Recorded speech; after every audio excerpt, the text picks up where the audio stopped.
இந்த வருடம் 2024 ஆடி கிருத்திகை எப்போது, அன்று முருகனை வழிபட்டால் கிடைக்கும் பலன்கள் என்ன என்பதை இந்த ஆன்மீக பதிவின் மூலம் தெரிந்து கொள்ளலாம். இந்த ஆண்டு ஆடி கிருத்திகையானது ஜூலை 30ஆம் தேதி செவ்வாய்க்கிழமை வருகின்றது.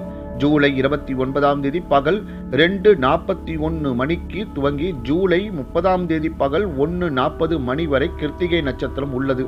ஜூலை 29ஆம் தேதி பகல் பொழுதிலேயே கிருத்திகை நட்சத்திரம் துவங்கி இருந்தாலும் சூரிய உதயத்தின் போது இருக்கும் நட்சத்திரமே அன்றைய நாளுக்குரிய நட்சத்திரமாக கருத வேண்டும் என்பதால் ஜூலை 30ஆம் தேதி ஆடி கிருத்திகையாக எடுத்துக்கொண்டு விரதம் இருக்க வேண்டும் என்கின்றது சாஸ்திரம்.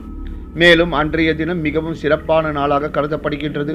அதற்கு காரணம் முருகனுக்கு உரிய கிருத்திகை செவ்வாய்க்கிழமையில் வருகின்றது. அம்மனுக்கு உரிய ஆடி 2ஆம் செவ்வாய்க்கிழமையும் அன்றுதான் வருகின்றது.